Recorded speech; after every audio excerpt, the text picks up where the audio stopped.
ఒక రెండు క్వశ్చన్లు అడగాలనుకుంటున్నాం. సబ్ క్వశ్చన్స్ ఉన్నాయి మాకు. దీనికి మీరు సూటిగా సమాధానం చెప్పాలి.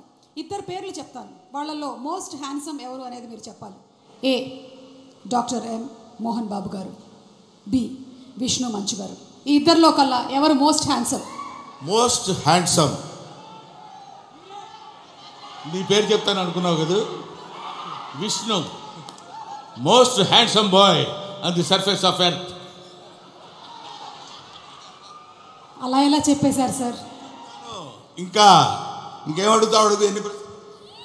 ఒకవేళ కనుక మోహన్ బాబు గారు సినిమాల్ని మిమ్మల్ని హీరోగా పెట్టి రీమేక్ చేస్తే ఈ 3 సినిమాల్లో నుంచి మీరు ఏ సినిమాలో చేయాలనుకుంటున్నారు? ఎందుకు? A Alludu Garu, B Pedarayudu, C assembly rowdy. Assembly rowdy. ఎందుకు? ఎప్పుడో చేసేవాడిని నన్ను. అసలు అసెంబ్లీ రౌడీలో ఫస్ట్ నన్నే అడిగారు, నేను రిజెక్ట్ చేశాను. ఎందుకంటే అది ఒక పూర్ సబ్జెక్ట్, దాని గురించి పెద్ద మనకెందుకు అనుకున్నాను. బట్ మోహన్ బాబు గారు వచ్చి రిక్వెస్ట్ చేసి నేను చేసుకుంటాను, దయచేసి నాకు ఆ అవకాశం కల్పించండి. ఇంటికి వచ్చి ప్రాధేయపడితే ఏం చేస్తావు సుమా? సార్ దీని వెనకాల ఇంత కథ ఉందా? ఇప్పటి వరకు మాకు తెలియలేదు. యమదొంగలో కూడా ముందుగా మిమ్మల్ని అనుకున్నారంట. యమదొంగ నన్ను అడగలేదు, ఎందుకంటే ఆ యముడు అట్లాంటి క్యారెక్టర్లకు ఆయన సరిపోతాడు. బయట సరిపోతాడు, సినిమా సరిపోతాడు. Okay sir, critical question. Mohan Babu గారిలో మీకు క్రిటికల్ క్వశ్చన్ నీకా నాకా? Answer sir, answer. Mohan Babu గారిలో మీకు నచ్చే ఒక విషయం, నచ్చని ఒక విషయం, రెండు. నచ్చే విషయం లేదు, నచ్చని విషయం లేదు. అసలు మోహన్ బాబే నచ్చాడు నాకు. Yes sir, what are you talking? పోతాను అనుకున్నారు సార్. నేను అవాక్కయ్యాను. నువ్వు అవాక్కైనా నాకేం అభ్యంతరం లేదు, కానీ మోహన్ బాబు నాకు నచ్చడు. ఎందుకు సార్? రీజన్స్ చెప్పాలా? ఒకటే, రెండా, లక్ష, కోటే? వదిలే తల్లి, ఇప్పుడు అట్లాంటి విషయాన్ని అడగొద్దు. ఓకే, సో బ్రహ్మానందం గారు మరికొద్దిసేపట్లో స్టేజ్ మీదకి వస్తారు, ఇంకాసేపు ఇక్కడే ఉంటారు. కాబట్టి ఇంత చెప్పిన తర్వాత ఇక్కడ ఉండడం కొంచెం కష్టం అంటారా? కష్టం వెళ్ళిపోవడం అంతే.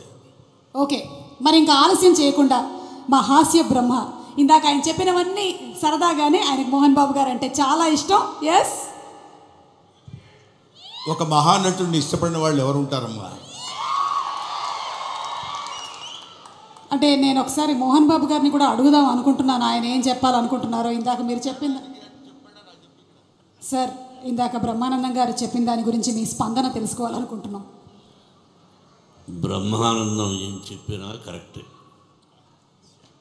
అంతేనంటారా సార్? అతనికి ఎదురు చెప్పడం నాకు ఇష్టం లేదు. I love him. అంటే బ్రహ్మానందం గారు పెద్ద డాన్ అంటారా? నేను భయపడుతూ ఉంటాను. బ్రహ్మానందం గారు అంటే మోహన్ బాబు గారు భయపడుతున్నారంటే ఇంకా నేను బ్రహ్మానందం గారంటే భయపడ్డు, నిజానికి భయపడతాడు. బ్రహ్మానందం అంటే నిజం, నిజం అంటే బ్రహ్మానందం. కాబట్టి మరి ఇక ఆలస్యం చేయకుండా మా హాస్య బ్రహ్మ, the Guinness book of world record holder Brahmanandam గారిని సాధారణంగా వేదిక మీదకి రావాల్సిందిగా రిక్వెస్ట్ చేస్తున్నాము. కన్నప్ప సినిమాలో మనకి ఒక విభిన్నమైనటువంటి పాత్రతో కనిపించబోతున్నటువంటి బ్రహ్మానందం గారికి సాదర స్వాగతం పలుకుతూ కనిపిస్తున్నాము. And escorting him on stage మా విష్ణు గారు, హార్డ్ వర్క్ అండ్ డెడికేషన్కి కేర్ ఆఫ్ అడ్రస్, అలాగే మా అసోసియేషన్ ప్రెసిడెంట్గా కూడా ఎన్నో అద్భుతమైనటువంటి కార్యక్రమాలను చేస్తూ త్వరలోనే రిలీజ్ అవుతున్నటువంటి ఈ సినిమా విష్ణు గారికి చాలా పెద్ద సక్సెస్ అవ్వాలని మనస్ఫూర్తిగా కోరుకుంటూ ఉన్నాము. బ్రహ్మానందం గారు, మీకు స్వాగతం. అండ్ అలాగే ఇప్పుడే ఇక్కడికి విచ్చేసినటువంటి చిన్ని ఆశ, చిన్నదాని ఆశ రోజా గారు, మన మధుబాల గారు, రోజా మూవీ మధుబాల గారికి స్వాగతం పలుకుతున్నాము. మధుబాల గారు, very very hearty welcome to you.